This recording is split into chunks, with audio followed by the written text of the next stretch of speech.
Hey, dear members of the Soul Stories family. Today we will bring you a romantic, funny Vey love story, so let's get started.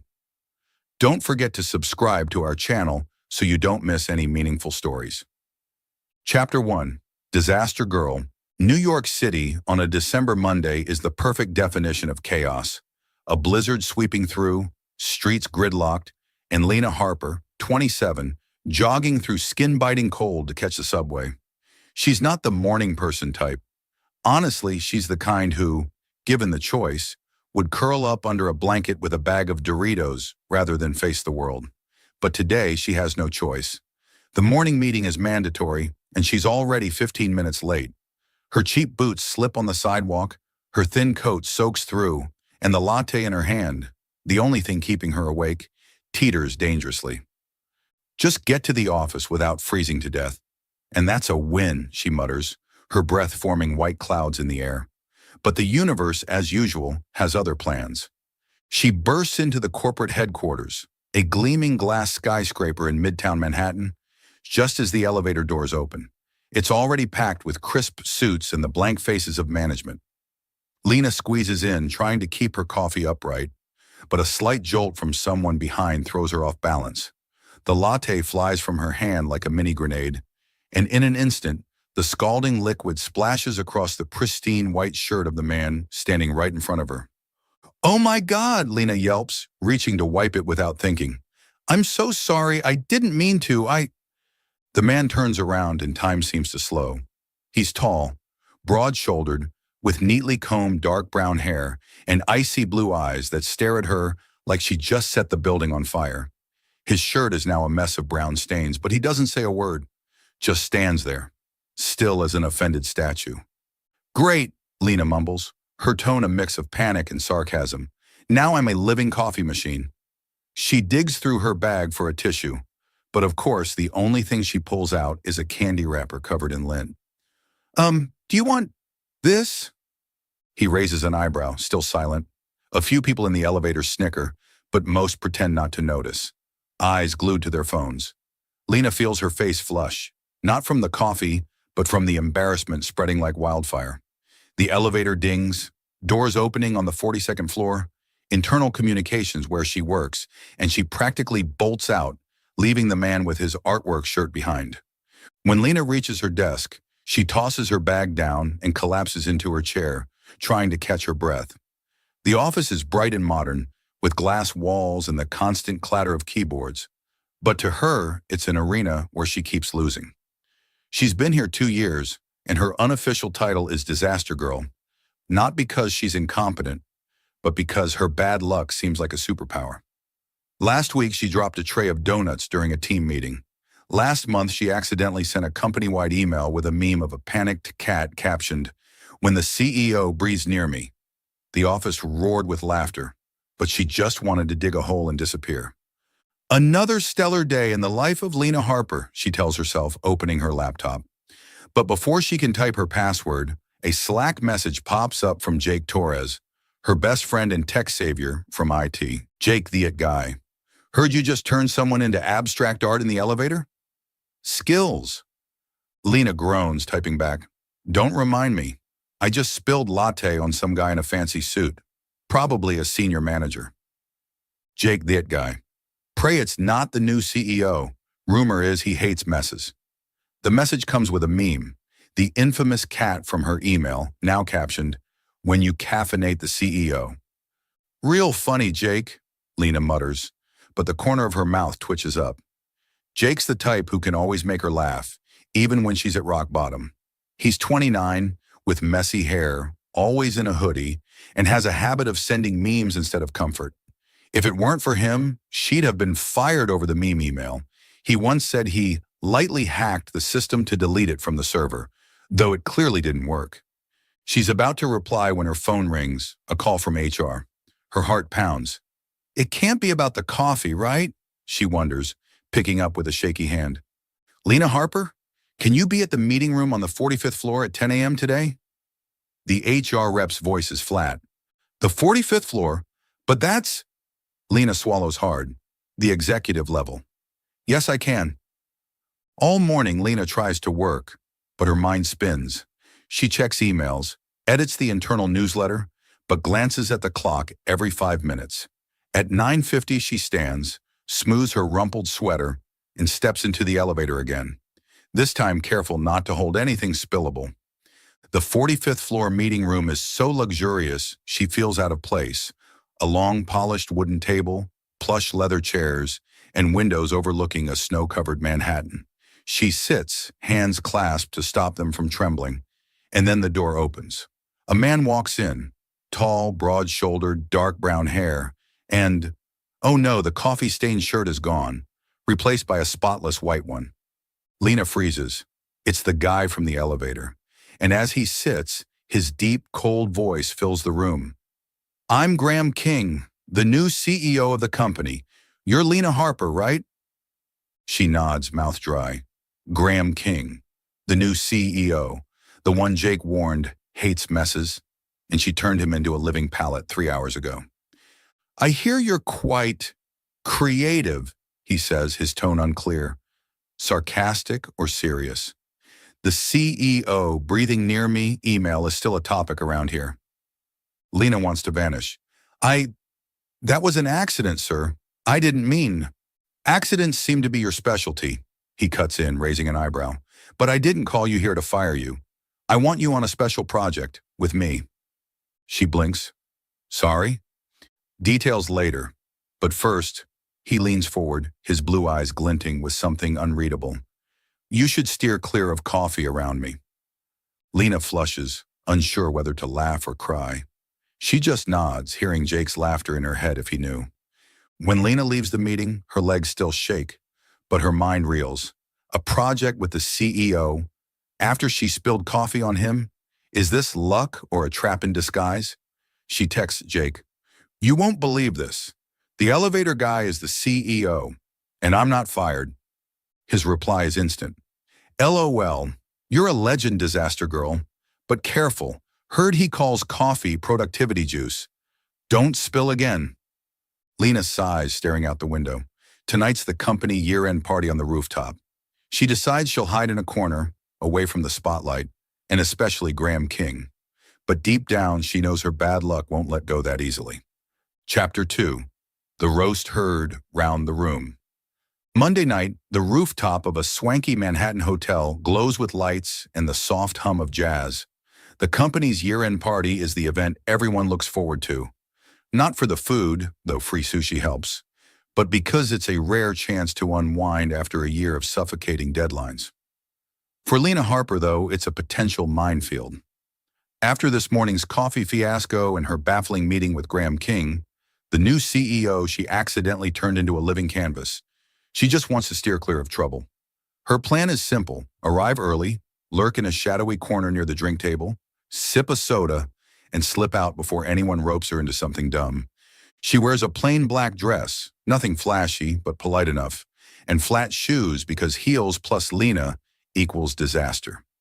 Stepping out of the elevator onto the rooftop, she catches her breath at the sight, the city lights twinkling under the night sky, cold gusts carrying stray snowflakes from this morning's storm, and a lively crowd of employees chatting away. There's a sushi table, a cocktail bar, and a small stage with a microphone, something Lena swears she'll avoid at all costs. "Lena, over here," a voice calls from the drink station. It's Jake Torres, her best friend, waving like an overexcited kid.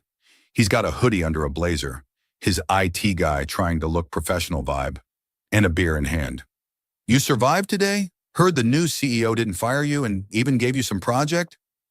Lena glares at him, walking over. "Don't bring it up. I still don't get why he didn't sack me. Maybe he's planning a slow revenge." She reaches for a soda, but her hand slips, nearly knocking it over. Jake catches it in time, bursting into laughter. "Disaster girl strikes again," he teases. "You deserve a world record for causing chaos and still keeping your job." "Hilarious," Lena shoots back, taking a sip of soda. "I just want to get through tonight without doing anything else stupid. Standing here with you feels safe enough." But the universe, as usual, disagrees. About 30 minutes later, as Lena nibbles her third piece of sushi and tries to blend into the rooftop shadows, a voice booms through the speakers. All right, everyone, it's toast time. We need a volunteer to kick things off. It's Sarah from HR, always overly enthusiastic about every event. The crowd claps, a few whistle, and Lena ducks her head, praying no one notices her. Lena Harper, Sarah shouts, her tone as gleeful as if she'd won the lottery. Where is she? Lena, come on up. Lena freezes. No, no, no, she mutters, but Jake shoves her shoulder, grinning ear to ear. Go on, legend. This is your moment. Jake, I'll kill you, she hisses through gritted teeth, but the crowd's already clapping wildly, and there's no escape. Legs trembling, she steps onto the stage, takes the mic from Sarah, and stands there under blinding lights, feeling like a deer in headlights. Hi everyone, she starts, voice wobbling. I'm Lena, from internal comms. I'm, not great at public speaking, so... She trails off, searching for words, but then her foot catches on the mic cord. She stumbles, nearly falls, and a snicker rises from the front of the stage. Lena looks up, squinting through the glare. A man stands there, tall, dark brown hair, wearing a deep blue shirt and jeans. Not the suit from this morning, so she doesn't recognize him at first. He's got his arms crossed, a smirk tugging at his lips like he's watching a B-list comedy. The crowd goes quiet for a second, waiting for her reaction. And then, like a slow-motion explosion, Lena snaps. What are you staring at? She snaps into the mic, voice pitching high with irritation. Sorry if I'm not a pro comedian, okay? Some people just have bad days, all right? Not everyone's born with a titanium spoon in their mouth and a face that says, I hate fun. The rooftop falls dead silent. Lena blinks, realizing she just yelled into the mic in front of the entire company. She wants to die on the spot. But then the man steps forward, closer to the light, and she sees him clearly. Those icy blue eyes, the smirk now shifting into a real smile. He leans in close enough she catches a whiff of woody cologne, and whispers loud enough for the mic to pick up. I like you even more now. Lena goes rigid. The crowd erupts, some cheer, some clap, and a familiar voice hollers from the corner. Lena, you just roasted the big boss. It's Jake, doubled over laughing, pointing at her like she's just set a world record. Big boss? Lena mumbles, turning back to the man. He's still there, smiling, unfazed. And then it hits her. No suit, no coffee-stained shirt. But it's him, Graham King, the new CEO, the one she just roasted in front of the whole company. After that mortifying moment, Lena bolts off the stage like a hurricane, face flaming. She drags Jake to a secluded corner near the cocktail bar, whispering furiously, You knew he was the CEO and didn't say anything? Jake shrugs and still chuckling. I wasn't sure. He's in casual clothes. I thought he was some mid-level manager. But oh my God, Lena, you just made history. Titanium spoon. Brilliant. It's not brilliant, she hisses, snatching the beer from Jake's hand and taking a big gulp. I'm done for. He'll fire me tomorrow. Fire you? Jake raises an eyebrow. Didn't you hear him? I like you even more. He's smitten, disaster girl. Lena shakes her head, trying to calm down, but her heart's still racing. She glances through the crowd and spots Graham talking to some finance folks. He doesn't look her way, but that faint smile lingers on his lips. A real one, not the sarcastic smirk from before. It throws her off even more. The night drags on, and Lena tries to blend in, steering clear of the stage and Graham. She sips another soda, chats with a few design team colleagues, but her mind keeps replaying his whisper into the mic. I like you even more. What's that supposed to mean? Is he mocking her? Or could he actually mean it?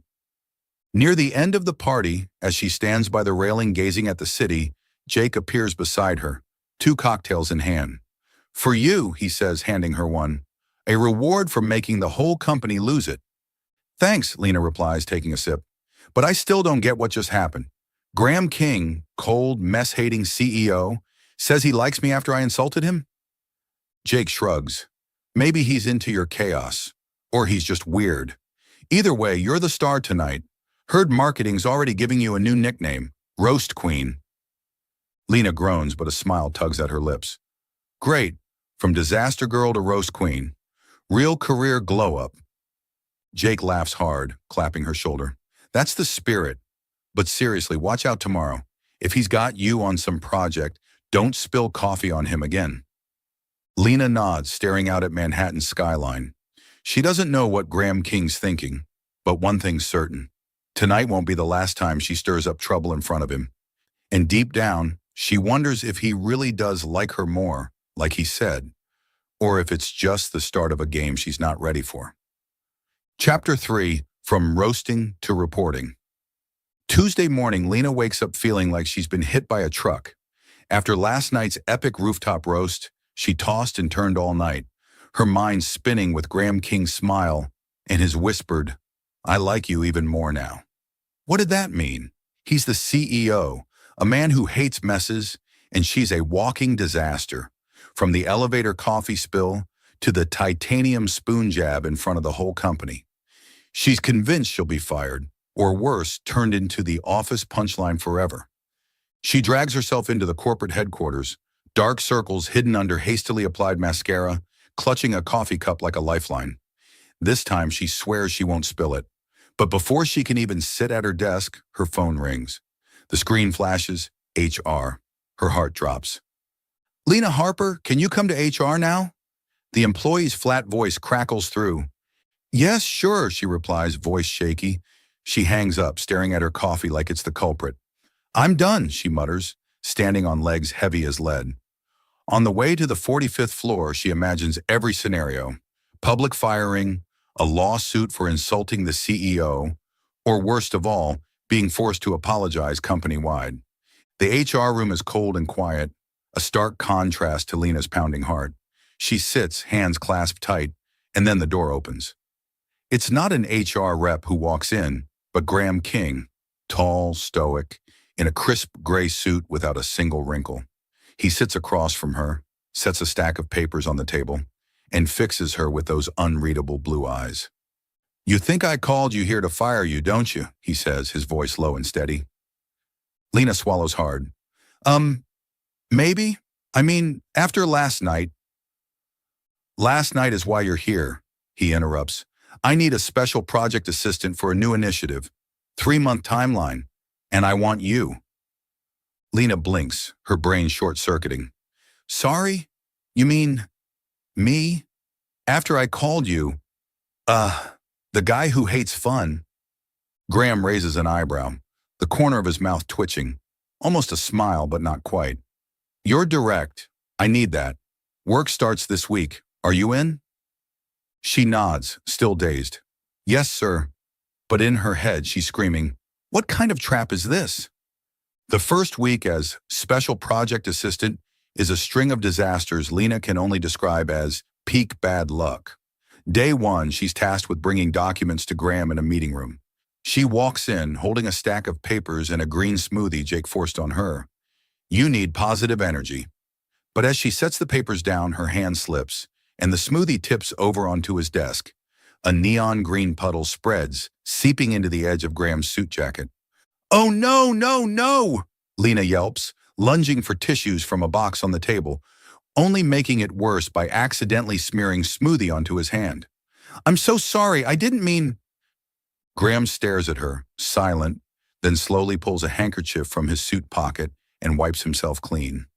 "You have a knack for turning me into a canvas, Harper," he says, voice dry. "Next time, leave the drinks outside." Lena flushes, nodding furiously, and flees the room. She texts Jake immediately. "Just spilled smoothie on the CEO's desk. You're right, I'm a disaster." Jake, that guy. LOL. "Are you painting abstract art on him now? Careful, he'll put you in a museum." Day 3, things get worse. Graham hosts a Zoom meeting with the project team, a small group including Lena and a few from marketing. Her job is to take notes and report progress. The meeting goes smoothly until Lena forgets to mute her mic after speaking. She mutters, thinking no one hears. "Grumpy Graham's probably counting the seconds till he fires me." The team goes silent. Graham's face fills the screen, eyebrow raised. "Grumpy Graham?" he repeats, voice icy. "Got any other nicknames for me, Harper?" Lena wants to disappear. No, I mean, it was just..." She mutes herself, face red as a tomato, while a few teammates stifle laughs. Graham says nothing more. continuing the meeting like it never happened. But his on-screen glare chills her to the bone. Afterwards, she texts Jake, "Just called him Grumpy Graham on Zoom. Forgot to mute. I'm dead." Jake, that guy. Legend. Bet he's got you on a blacklist now. By the end of the week, Lena's exhausted. She can't fathom why Graham keeps her on the project after all her blunders, from the smoothie to Grumpy Graham. She starts suspecting he's quietly plotting revenge, waiting for the perfect moment to fire her spectacularly. But then one afternoon, as she sits with Jake in the company cafeteria sipping water, she's sworn off coffee and smoothies, Jake drops a small bombshell. "You know that CEO breathing near me meme email?" Jake says, sipping his soda. "I hacked the system a bit to delete it from the server. Thought I'd saved you from getting canned." Lena blinks. "What? But everyone still saw it." Jake shrugs, grinning slyly. "Yeah, 'cause I couldn't wipe it completely. Point is, Graham King knew about it before you spilled coffee on him. He saw the email, saw the meme, and did nothing. Kept it quiet on purpose." Lena's jaw drops. "You mean he knew I sent that meme and still picked me for his assistant?" "Exactly," Jake nods. "Either he likes your chaos or he's a weird dude. Your call." Lena sits still, mind reeling. Graham knew about the meme email, the biggest stain on her career, and not only didn't fire her, but pulled her into his project. She recalls his rooftop smirk, the whispered, "I like you even more." Does he actually find her entertaining, or is this a game she doesn't understand? Leaving the cafeteria, Lena resolves to be more careful next week.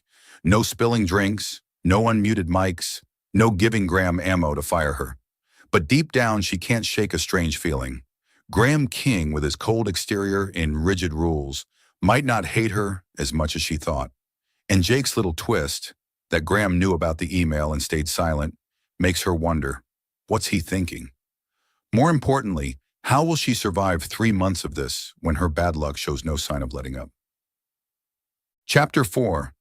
The Curse versus the CEO. By the second week as Graham King's special project assistant, Lena Harper has officially accepted that she's not just clumsy, she's a walking curse. After the green smoothie spill on his desk and the Grumpy Graham Zoom slip, she vowed to be more careful, but her bad luck seems to have a mind of its own, determined to make her a laughingstock in front of the iciest CEO she's ever met. The weird part? Every time she messes up, Graham shows up, not to scold her, but to save the day. Monday kicks off with a classic disaster. Lena's rushing down the 42nd floor hallway, arms full of documents Graham urgently requested, when her flat shoes skid on a freshly mopped floor. She slips, lets out a sharp, "Ah!" and crashes down, papers scattering like confetti at a birthday party. Sprawled out, face burning, she looks up to see a pair of polished leather shoes. Of course, it's Graham. Gray suit, hair neat, staring at her with an unchanging expression. "You okay?" he asks, voice low and even, no trace of sarcasm. Yeah?" Lena replies, scrambling to her feet. She reaches for the papers, but Graham's already crouching, gathering them in a flash, movements precise like a robot. He hands her the stack, eyebrow raised. "Be careful, I need these in 10 minutes. Lena nods, face flaming, muttering as he walks away. Great. Now he thinks I'm a clumsy kindergartner. But there's no time for self-pity. She dashes to the meeting room, delivers the documents just in time, and breathes a sigh of relief when Graham gives a slight nod instead of a glare. Wednesday brings the next catastrophe. Lena's at her desk, typing a report on her ancient 2-year-old laptop. She hits save, and the screen flickers, smokes, and dies with a feeble beep. No, no, no, she yells, smacking the keyboard as if it might revive. The smell of burnt plastic fills the air, and the entire internal comms team turns to stare. Jake appears instantly, like an IT superhero in a gray hoodie. What now, disaster girl? He asks, grinning at the smoking laptop. Did you set it on fire with sheer willpower? I don't know, Lena groans, clutching her head. I just finished Graham's report. I'm toast. Jake kneels, unplugs it, and starts dismantling the laptop with the speed of an F1 pit crew. Don't worry, I'll save the data. I'm a genius, remember? He winks, But Lena's on the verge of tears. The report's due in 2 hours. Right then, the door swings open and Graham steps in. No warning, no knock, just materializing like a ghost in a black suit. He surveys the scene. Lena panicking, Jake with a screwdriver, and the smoking laptop. "What's going on here?" he asks, voice frigid. "My laptop, it's dead," Lena mumbles, bracing for a lecture. But Graham says nothing, just walks out. 5 minutes later, he's back, holding a brand new MacBook, which he sets on her desk like it's no big deal. "Use this," he says. "I backed up your data from the server this morning. The report's still there." Lena's jaw drops. "You backed it up for me?" Graham shrugs. "I don't trust luck. I trust systems." He glances at Jake, still tinkering with the old laptop. "You can stop now." Jake looks up, smirking. "Oh, thanks, salad guy. But I'd rather fix stuff myself than take handouts from the sky." Graham raises an eyebrow. "Salad guy?" "Yeah, you only eat greens, right?" Jake quips, grinning slyly. "Bet you've never tried pizza." Lena wants to crawl under the table, but Graham gives a faint smile. A real one, though tiny. "Fix it if you want, but Harper, I need that report on time." He turns away, leaving Lena and Jake staring at each other in disbelief. "Dude," Jake whispers, "he just smiled at me. Is he a robot?" "No idea," Lena replies, opening the new MacBook. "But I'm starting to think he's my Chaos Guardian." Jake bursts out laughing. "Chaos Guardian? That's badass." Friday, Lena's bad luck peaks. She orders pizza for the project team's lunch, a peace offering after a week of disasters. She arranges delivery to the 42nd floor, but a dumb typo, 42 becomes 24, sends it to finance instead. When Lena realizes, she races to the 24th floor, only to find Graham, yes, Graham, standing there, holding a pepperoni pizza box, calmly eating a slice amid baffled finance staff. "Harper," he says, eyebrow raised as she stumbles in, panting. "You order this?" "Yeah, but wrong floor," she mumbles, face red. "I'm sorry, It's fine," he cuts in, handing her the box. "I only took one slice. Quality control." He wipes his hands with a napkin, and Lena swears she sees a flicker of amusement in his eyes. She hauls the pizza back to the 42nd floor and recounts it to Jake during a break. "He ate my pizza, Jake. Graham King, the salad no dressing guy, just had pepperoni." Jake doubles over, laughing. Chaos Guardian strikes again. "What magic do you have that makes him break his rules?" "I don't know," Lena says, but she can't deny it. Graham keeps showing up right when she needs him, like a mysterious shadow in a gray suit. End of the week, Lena sits with Jake in the cafeteria, sipping soda and trying to make sense of it all. "What do you think of Graham?" she asks. "He's there every time I screw up. Slipping, laptop frying, pizza mix-up, he's always around." Jake shrugs, grabbing a fry. "Dude, he's like your guardian angel. Maybe he likes your chaos." Lena shakes her head. "No way. He hates messes. Have you heard him call coffee productivity juice?" But before Jake can reply, Graham appears, not to save her this time, just passing through with a coffee in hand. He pauses, looks at Lena and Jake and says, "I heard everything." Lena freezes. "Heard what?" "Chaos Guardian," Graham replies, voice dry but tinged with amusement. "I don't believe in luck, Harper. I believe in patterns. And your pattern is chaotic, but oddly brilliant." Lena blinks, unsure whether to feel proud or mortified. Jake cracks up. "Hear that, disaster girl? He just complimented you." Graham glances at Jake. "And you, stop calling me salad guy. I've eaten pizza now." He walks off, but Lena swears she catches him smiling. A real smile, not just a smirk. As Graham leaves, Jake claps Lena's shoulder. "See? He's not just your chaos guardian, he's your fan. But next time, let me fix your laptop. Don't let him flex with that new MacBook again." Lena laughs, but inside she's a mess. Graham doesn't trust luck, yet he's there when she needs him. Does he really see her as brilliant in her chaos? Or is he playing a game she doesn't get? Either way, she knows next week will be just as wild. and she's starting to look forward to how Graham will show up in her next mess. Chapter 5. Awkward, but make it romantic. Lena Harper never imagined she'd be on a business trip with Graham King, the icy CEO she'd doused with coffee, smoothies, and a heap of trouble over the past 2 weeks. But on a Friday afternoon, as she tries not to drop a tray of donuts in the meeting room, Graham strides in and says, "Harper, get ready. We're flying to Chicago tonight. Marketing conference, 2 days." His tone is flat, like he's handing her a routine task, not a trip that could easily become the next disaster in her long list. Chicago in December is frigid, the wind off Lake Michigan making Lena shiver as she drags her suitcase out of O'Hare Airport. Graham walks beside her, unruffled in a gray wool coat, carrying a sleek leather briefcase. No wrinkles, no signs of stress. Lena's the opposite, hair a mess from the wind, suitcase rattling from a jammed wheel, constantly checking her phone to ensure she hasn't forgotten her ticket or passport. They reach the hotel, a posh building near downtown, and Lena sighs in relief at the bright, warm lobby. She lingers behind Graham, letting him handle check-in, but when the receptionist taps at her keyboard for a moment, she looks up with an awkward smile. "I'm sorry, Mr. King, but there's a mix-up. Your booking only has one double room left. We're fully booked tonight." Lena blinks. "One double room? As in, one room for both of us?" Graham turns to her, expression unchanged. "Is that a problem?" No, Lena says quickly, though her mind screams, "Yes, I'll do something stupid like set the room on fire. I'm fine, totally fine." Graham nods to the receptionist. "We'll take it." He grabs the key, motions for Lena to follow, and she trudges after him, heart pounding. A double room with Graham King. This is definitely the biggest test her bad luck has ever faced.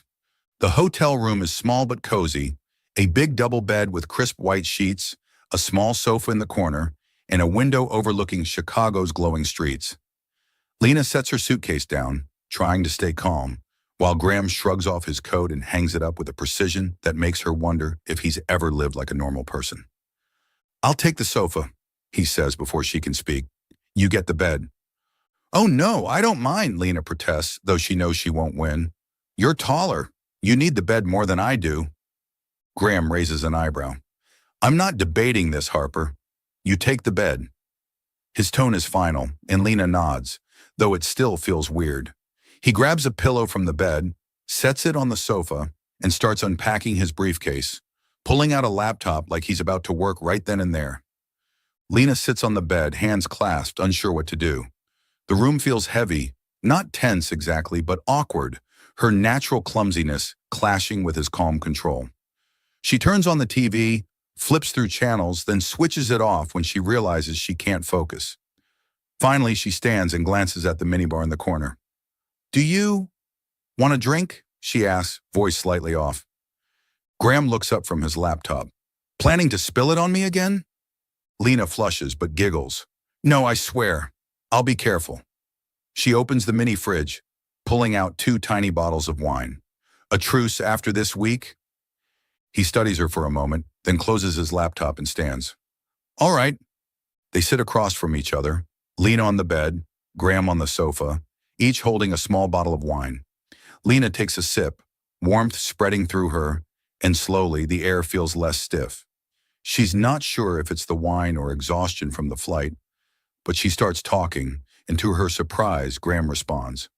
"Have you ever done anything dumb?" she asks, tilting her head. "I mean, are you always this perfect?" Graham gives a rare smile, small, softening the sharp edges of his face.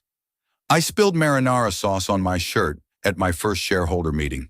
25 years old. They called me Spaghetti Boy for a year." Lena bursts out laughing, nearly tipping her wine. "Seriously? I can't picture you in that mess." "Because I learned not to repeat it," he says, but his eyes glint with mischief. "What about you? Beyond coffee, smoothies, and wrong floor pizza?" Lena shrugs. "I got attacked by pigeons outside the office once. A whole flock. I think they mistook me for bread." Graham laughs, a short, deep sound that catches Lena off guard. "You really are a chaos pattern," he says, shaking his head. That piques her curiosity. What do you mean?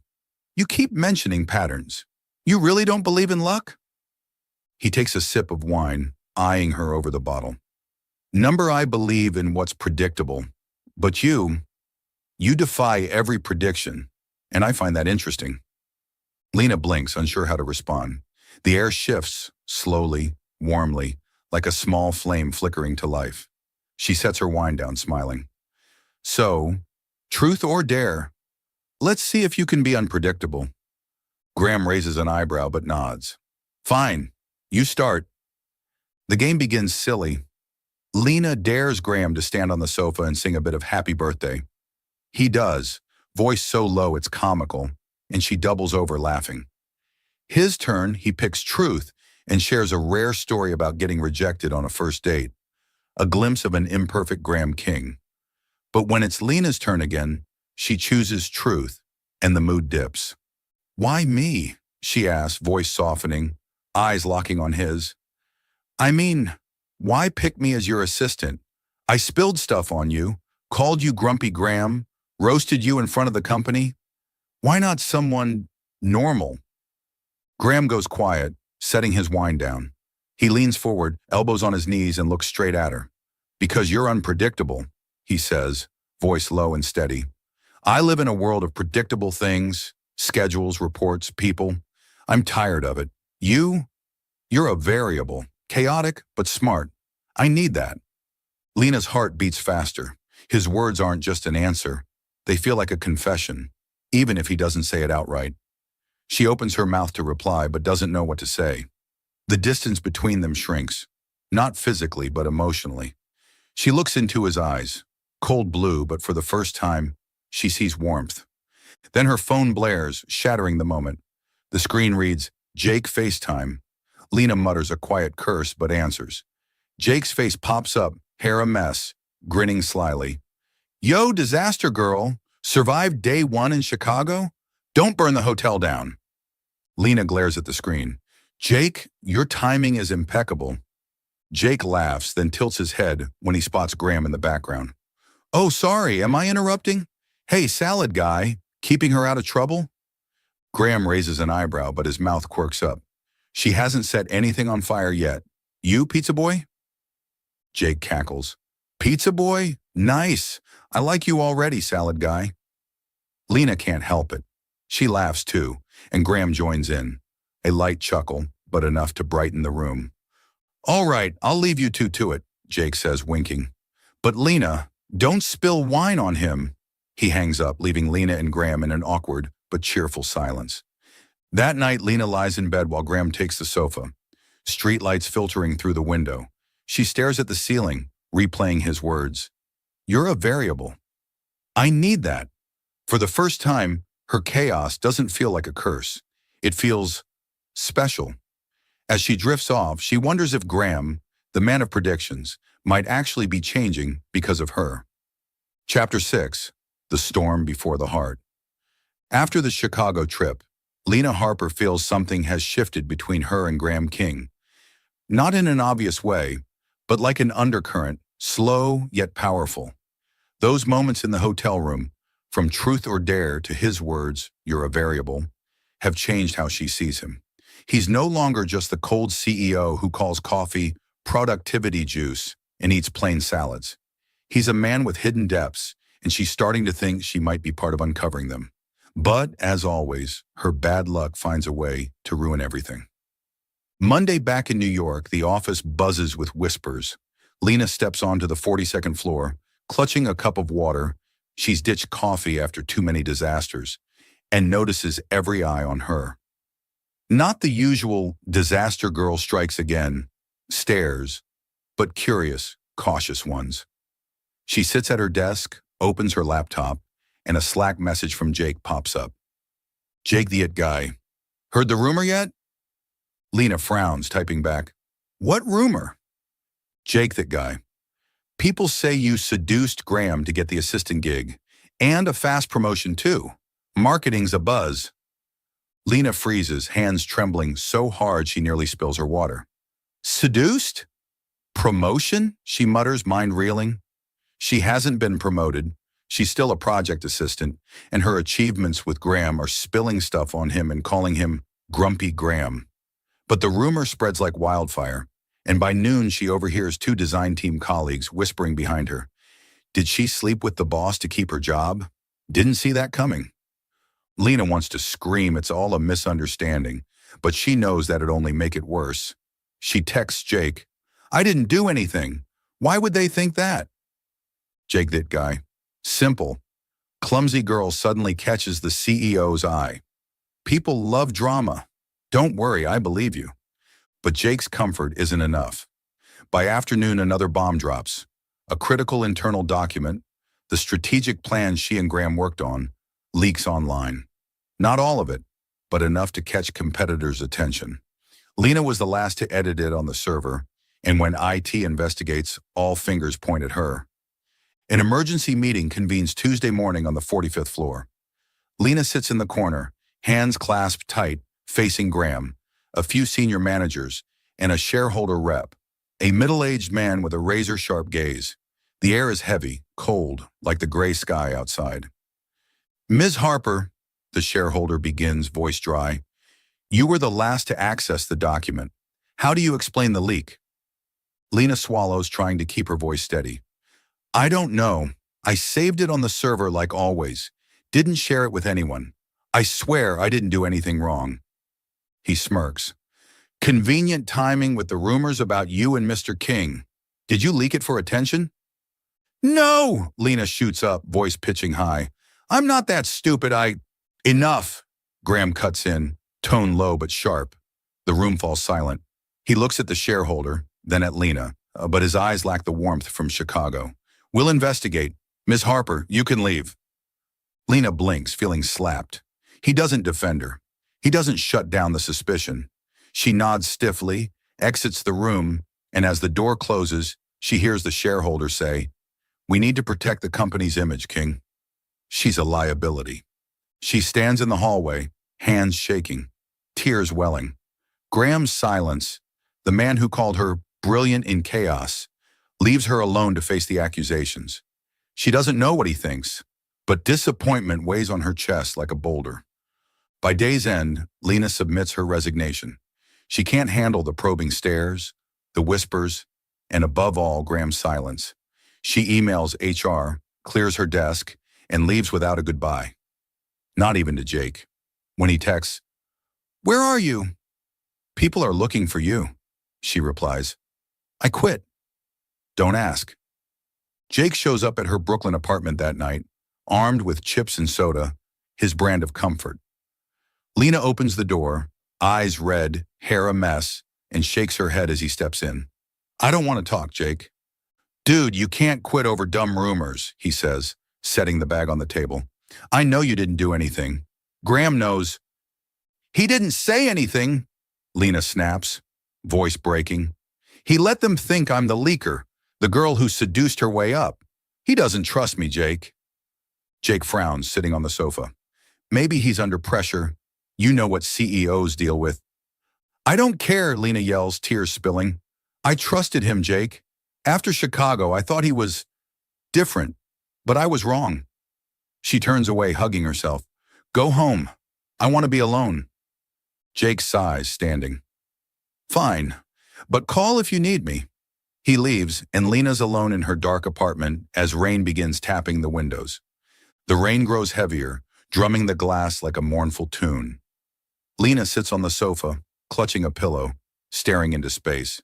She thinks of the past weeks, from the elevator coffee spill to Graham's rare smile in Chicago. She'd started to like him, not just for saving her from disasters, but for making her chaos feel valuable. Now it's all a shattered mess. The doorbell rings, cutting through her thoughts. Lena frowns. No one's expected this late. She shuffles to the door, cracks it open, and freezes. Graham King stands there, coat soaked, hair plastered with rain, blue eyes holding an emotion she's never seen in him. Not coldness, not amusement, but pain. Harper, he says, voice hoarse from the rain. Can I come in? Lena hesitates, then opens the door wider. He steps in, leaving a trail of water on the wood floor. She crosses her arms, voice hard. What are you here for? To fire me officially? Graham shakes his head, peeling off his coat and hanging it near the door, a neat habit even now. You quit. I don't want that. Lena scoffs. Really? You let them think I'm the leaker, the girl who used you. You didn't say a word, Graham. Not one.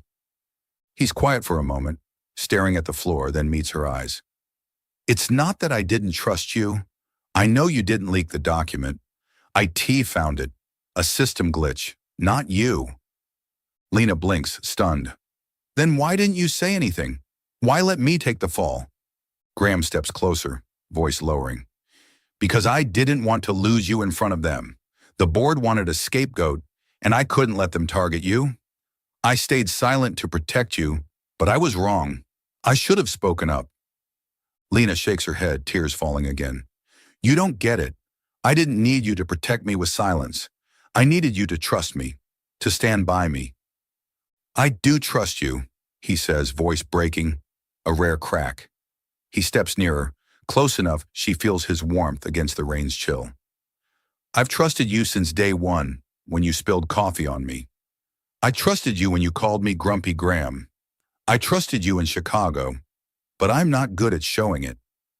Lena stares at him, heart pounding. Then why are you here? Why not let me go? Graham takes a deep breath, and for the first time, she sees him tremble, not from cold, but emotion. Because I've been CEO since I was 30. I live with pressure every day.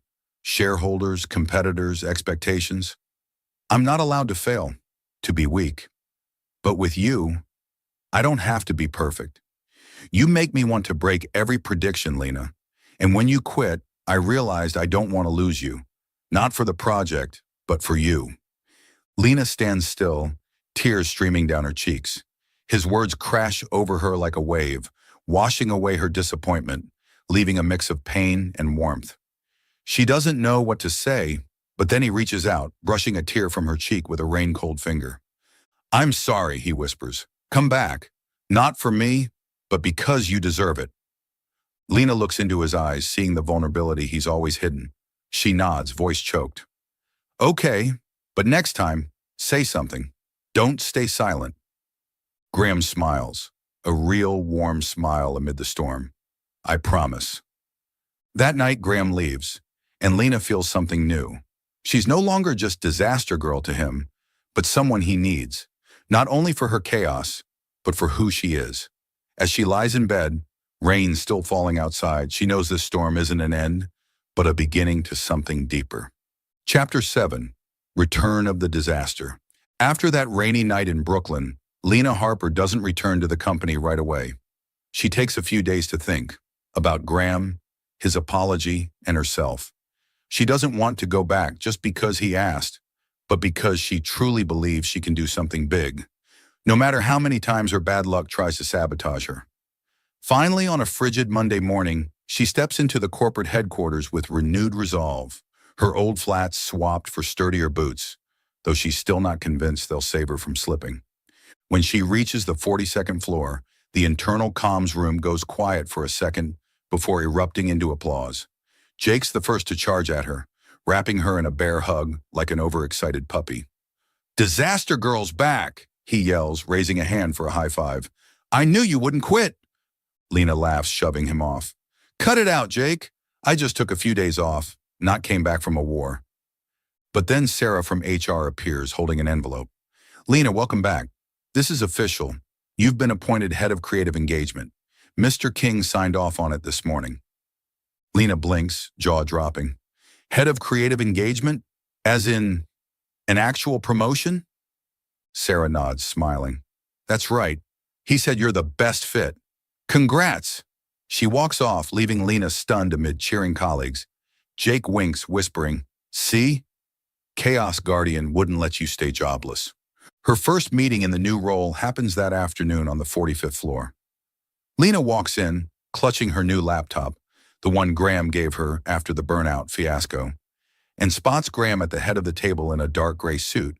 But this time, he's holding a coffee, not his usual black productivity juice, but a latte with a swirl of foam.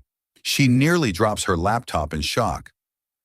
"You drink lattes now?" she blurts, forgetting the room full of eyes. Graham raises an eyebrow, taking a sip. "With sugar, too. I'm experimenting." He smiles, a real smile, not just a smirk, and the team bursts into laughter. Lena sits, still reeling. Graham King, the man who once called sweetened coffee, disguised soda, sipping a latte. He taps the table lightly, drawing attention. "Harper, you're leading the company-wide rebrand project. I want a campaign that's creative, bold, and unpredictable. Can you handle it?" Lena swallows, feeling both pressure and excitement. "Yes, I can." She's not sure she can avoid disaster, but this time, she's determined to turn her chaos into an asset. Her first week in the role is a mix of triumphs and familiar fumbles. On Tuesday, she pitches the rebrand idea in a big meeting, a campaign inspired by herself. Reverse luck, turning failures into creative opportunities. She's gesturing animatedly when she trips over the projector cord, plunging the screen into darkness. The room goes silent, but then Graham laughs, a deep, easy sound, and stands to plug it back in. "You just proved your point," he says, eyes twinkling. "Keep going." Lena blushes but finishes the pitch, earning enthusiastic applause. After the meeting, a few design team colleagues whisper, "She's a klutz, but her ideas are genius." From Disaster Girl, she's slowly becoming Reverse Luck Lena, a nickname she's starting to love. But her bad luck doesn't fully relent. On Thursday, she drops a coffee tray in the break room, and instead of glaring, Graham shows up with a mop, helping her clean. "I'm starting to think you need a personal cleanup crew," he teases, and Lena laughs, forgetting her embarrassment. As Lena finds her footing, something unexpected happens. Jake and Graham officially become buddies.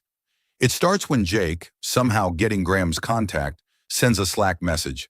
"Yo, salad guy, thanks for keeping Lena from getting canned. Still eating plain greens?" Lena catches Graham replying during a meeting, his laptop open. "Pizza boy, I've tried pepperoni. You should try a salad. I'll send one over." The next day, a giant salad, kale, cherry tomatoes, balsamic dressing, lands on Jake's IT desk with a note, "From Salad Guy." Jake doubles over laughing as he tells Lena, "He's funnier than I thought. I'm retaliating with pizza next week." Lena shakes her head, grinning. "Since when are you and Graham a bromance?" "Days de key he saved you," Jake winks, tossing in rare Spanish to tease her. "Seriously, he's changed. Notice how he smiles more?" Lena nods, picturing Graham with his latte and mopping up coffee. He's not grumpy Graham anymore. He's warmer, more approachable, and she can't deny she likes it. By week's end, Lena's rebrand project takes shape. She hosts a brainstorm with the team, and though she spills a box of pens on the table, again, her ideas win everyone over. Graham appears mid-session, leaning in the doorway, watching. When she finishes, he claps, a small gesture that makes the team turn. "Excellent," he says, stepping in. "This is what I wanted.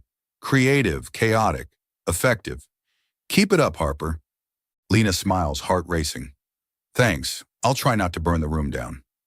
He laughs, a full, resonant laugh, and the team joins in. As he leaves, Jake whispers, "See? He's your biggest fan." Friday, Lena sits in the cafeteria with Jake, sipping soda and reflecting on the week. She's still clumsy, projector cords, coffee trays, but this time people don't mock her. They embrace her reverse luck, and she's starting to believe her chaos isn't a curse, but a strength. "What do you think of Graham now?" Jake asks, grabbing a fry. Lena shrugs, smiling. "He's different. Laughs more, drinks sugary coffee, doesn't glare when I mess up." Jake smirks. "Salad guy's melting for you. Don't tell him I said that, or he'll send me another veggie box." Lena laughs hard, but she knows Jake's right. Graham's changing, not just with her, but with the company. As she glances through the cafeteria glass and sees him pass by with a latte in hand, she wonders if she's the reason. Next week, Lena's rebrand launches, and she knows she'll spark a few small disasters, but she's not afraid. With Graham by her side, not just to rescue, but to support, and Jake as her backup, She's ready to make reverse luck her brand. Disaster Girl is back, and this time, she's not just surviving, she's shining. Chapter 8, Rooftop Rewind.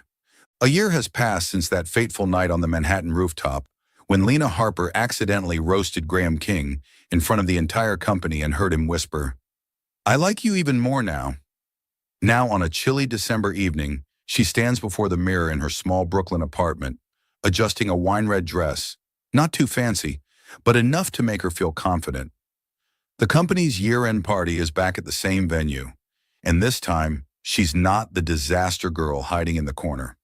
She's Lena Harper, head of creative engagement, the woman who just led a wildly successful rebrand for the corporation.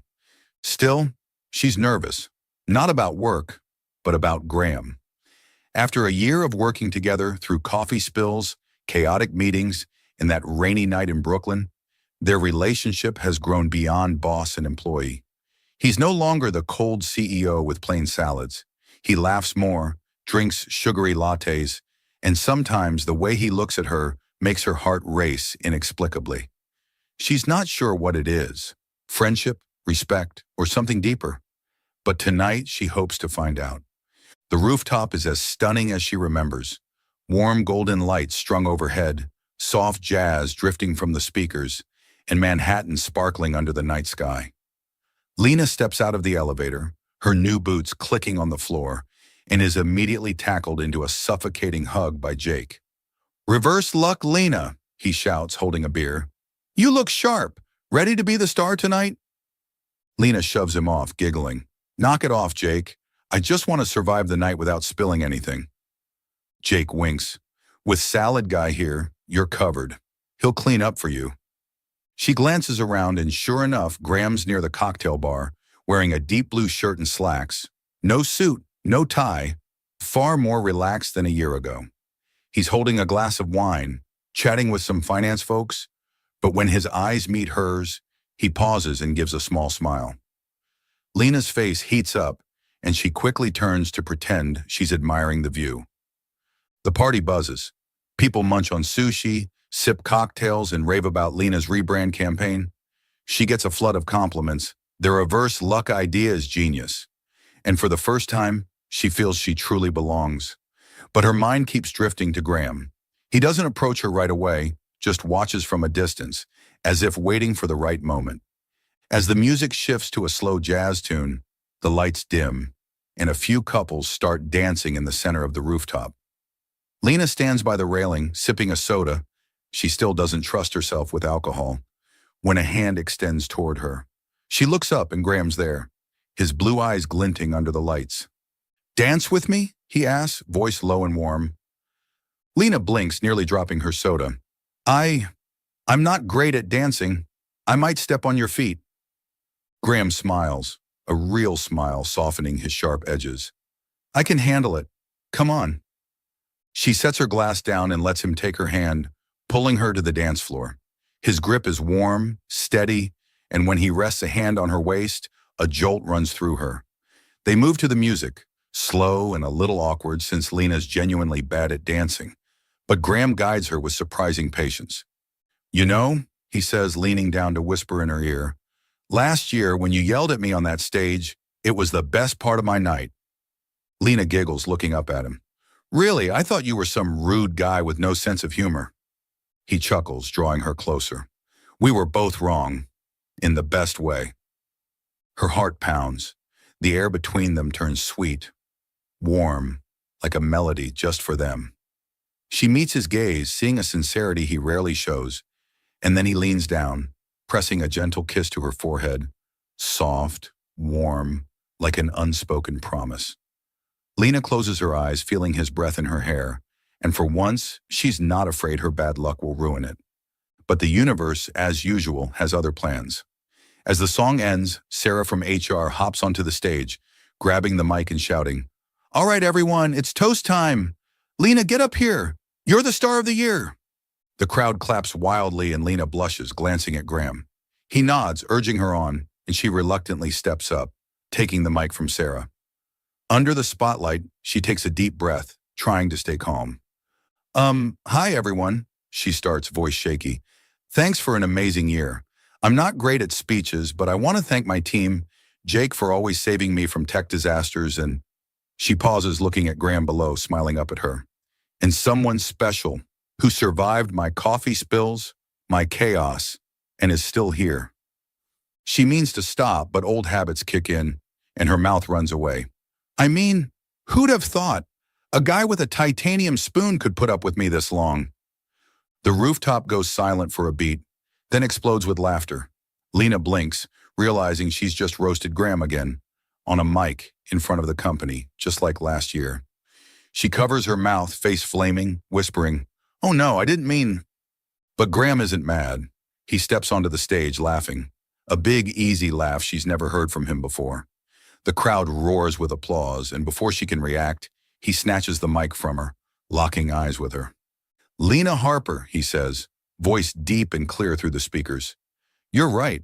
I've survived coffee, smoothies, and your titanium spoon. And I'll stick around. Forever, if you'll let me." The room erupts. Lena freezes, eyes wide, heart hammering. Did Graham just propose in front of everyone? She stares at him, seeing a radiant smile. Not the cold CEO, but a man ready to embrace her chaos. Jake yells from the corner, "Salad guy did it! Say yes, Lena!" The crowd laughs, whistles, and Lena giggles, tears shimmering in her eyes. "Yes," she whispers, then shouts into the mic, "Yes!" Graham pulls her into a hug, and the rooftop explodes with cheers, shouts, and jazz swelling like a celebration. As the party winds down, Lena and Graham stand by the railing, gazing at the city. He holds her hand, fingers laced, and she rests her head on his shoulder. "You serious?" she asks softly. "Forever?" Graham turns, cupping her cheek. "I don't say things I don't mean, Harper. You're my variable. I don't want any other prediction." Lena smiles, rising on tiptoes to kiss his cheek. "Then get ready. My chaos isn't stopping." He laughs, pulling her into another hug. "I'm counting on it." Under the rooftop lights, amid laughter and jazz, Lena knows she's found more than a job or a friend. She's found someone who loves her chaos. With Graham by her side, she's ready for any disaster, because this time, she's not alone. Thank you for following this heartfelt story of Soul Stories channel. Share your thoughts about the story in the comments below. If you believe that true love can withstand all trials and sometimes begins in the simplest of ways, don't forget to hit the like button and share this story with your friends. To never miss out on touching and meaningful stories, subscribe to our channel and help us spread messages of love and warmth to everyone. Let's cherish the beautiful moments of life and love together.